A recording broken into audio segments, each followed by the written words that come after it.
রক্ত দিয়ে সহস্রাধিক শহীদ আমাদেরকে ঋণী করে গেলেন।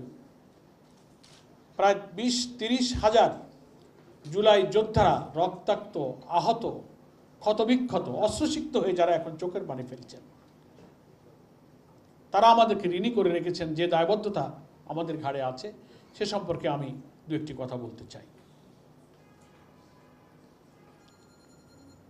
প্রথম কথা হচ্ছে, দুঃখের সাথে বলছি, বেদনা নিয়ে বলছি, এই জুলাই গণ অভ্যুত্থানের বেনিফিশিয়ারি হিসেবে ত্রয়োদশ জাতীয় সংসদ নির্বাচনে 2026 সালের 12 ফেব্রুয়ারি অনুষ্ঠিত নির্বাচনে, সে নির্বাচন নিয়ে ইঞ্জিনিয়ারিংয়ের ম্যানিপুলেশনের প্রশ্ন ছিল, থাকুক। দিব্যি চোখে দেখা অনেক প্রশ্ন আছে, আমরা তার কষ্ট বুকে নিয়েও দেশের রাজনৈতিক স্থিতিশীলতা, সহিংসতা, রাজনীতিতে জ্বালাও পোড়াও, ধর্মঘট, বিশৃঙ্খলা, অগ্নিসংযোগের মতো ব্যাড কালচার থেকে ফিরে আসার জন্য এক সাগর রক্তের বিনিময়ে অনুষ্ঠিত, অর্জিত এই জুলাই অভ্যুত্থানের মধ্য দিয়ে যে জুলাই সনদ, তার ভিত্তিতে যে গণভোট অনুষ্ঠিত হয়েছে, সেই রক্ত, সেই অভ্যুত্থানের যারা বেনিফিশিয়ারি, বর্তমান ক্ষমতাসীন রাজনৈতিক দল জাতীয়তাবাদী দল বিএনপি, ক্ষমতায় গিয়ে তারা সেই জুলাই অভ্যুত্থানের মূল দর্শন থেকে তারা চোখ ফিরিয়ে নিয়েছে।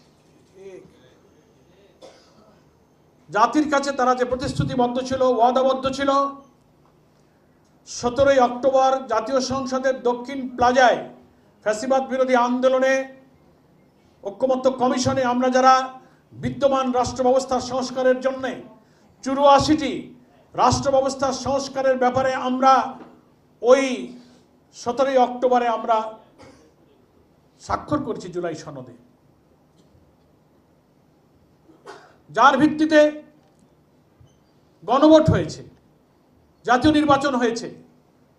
সকলেই আমরা ওখানে ওয়াদাবদ্ধ যে আমরা এই জুলাই সনদ বাস্তবায়নের মধ্য দিয়ে বিদ্যমান রাষ্ট্র ব্যবস্থার সংস্কার করব, সংবিধানের বড় ধরনের কাঠামোগত, চেতনাগত, দর্শনগত গোটা স্ট্রাকচারকে বদলে দিয়ে স্বাধীনতার পরের এই সংবিধান, যা ব্যারিস্টার শাহরিয়ার বলেছেন, ইন্ডিয়ান প্রেসক্রিপশনে অবৈধ যে সমস্ত নির্দেশনা এবং নীতিমালা দিয়ে যে সংবিধান হয়েছিল, যে সংবিধানের উপরে ভিত্তি করে ফ্যাসিবাদী আওয়ামী লীগ 17টা বছর বিগত রেজিমের সময় দুর্নীতি, লুটপাট, ভিন্ন মতের উপরে দমন পীড়ন এবং সমস্ত স্তরে দলীয়করণ করে জ্বালাও পোড়াও। অনেকে বলে পার্লামেন্টে বিরোধী দল কিছু করতেছে না, কুসুম কুসুম বিরোধিতা করতেছে, কয় না কুসুম কুসুম।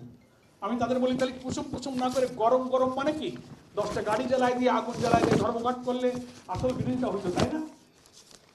বিরোধী দলের নেতা বলেছেন, আমরা পার্লামেন্টে দায়িত্বশীল এবং গঠনমূলক বিরোধী দলের ভূমিকা পালন করব, সকল ভালো কাজে আমরা সাহায্য করব, সকল মন্দ কাজ, জনস্বার্থ বিরোধী কাজ আমরা বিরোধিতা করব। এটা আমাদের লিডার অফ দি অপোজিশনের বক্তব্য।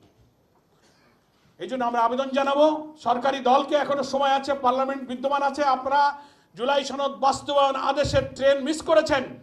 প্রথম 30 দিনের মধ্যে সংস্কার পরিষদের বৈঠক ডাকার কথা ছিল, আপনারা ডাকেননি, আইন লঙ্ঘন করেছেন।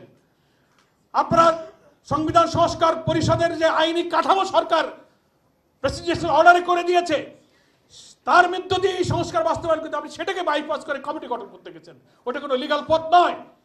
আপনি তো জুলাই সনদকে অস্বীকার করছেন। ফলে এখনো সময় আছে, আপনি পার্লামেন্টে এসে বলেন যে ভাই আমাদের ভুল হয়ে গেছে, 30 দিনের মধ্যে আমরা সংস্কার পরিষদের অধিবেশন আহ্বান করতে পারিনি, আসেন বিরোধী দল সরকার দল মিলে সংশোধন নয়, আমরা আবার সেই সংস্কারই করতে চাই, কাঠামোগত পরিবর্তনে আমরা উভয় দল মিলে কি করে এটা করা যায়, তখন আপনারা বিরোধী দলকে বলেন, তখন আলোচনা করে। ট্রেন যখন মিস করেছেনই, প্রথম স্টেশনে উঠতে পারেন নাই, তো মাঝের কোনো স্টেশনে ট্রেনে উঠে গন্তব্যে যাওয়া যায় কিনা, কি বলেন? পার্লামেন্টে প্রস্তাব দেন, ডিসকাস হোক, জাতি সংঘাত সহিংসতা থেকে বাঁচুক। পার্লামেন্ট হচ্ছে রাজনীতির বিতর্ক, সংবিধান, রাজনৈতিক সমাধানের মূল কেন্দ্রের জায়গা হচ্ছে পার্লামেন্ট। এখানে যদি সমাধান না করে আপনি যদি এটা আবার রাজপথে ঠেলে দেন যে 70% মানুষ ভোট দিয়ে রক্তে গড়া জুলাই সনদকে হা বলেছে, প্রয়োজনে বিরোধী দল ওই 70% জনগণের পাশে গিয়ে দাঁড়িয়ে হলেও এই জুলাই সনদ তারা বাস্তবায়ন করবে।